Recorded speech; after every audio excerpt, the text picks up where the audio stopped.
భారతదేశ మాజీ ప్రధాని డాక్టర్ మన్మోహన్ సింగ్ గారు రాత్రి 10 గంటల సమయంలో వారి యొక్క తుది శ్వాసను పెట్టింది.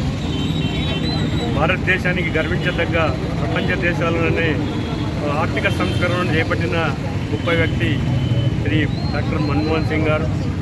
వారు 1982 నుంచి 85 వరకు కూడా రిజర్వ్ బ్యాంక్ గవర్నర్గా మరియు ఆర్థిక శాఖ మంత్రిగా ఇందిరాగాంధీ హయాం నుండి మొదలుకొని మొన్న ప్రధానమంత్రి అయ్యేంత వరకు కూడా భారతదేశ సంస్కరణ ఆర్థిక సంస్కరణను ఎన్నో రంగాలుగా కృషి చేసినటువంటి ముఖ్య మేధావి మన నాయకుడు శ్రీ మన్మోహన్ సింగ్ గారు.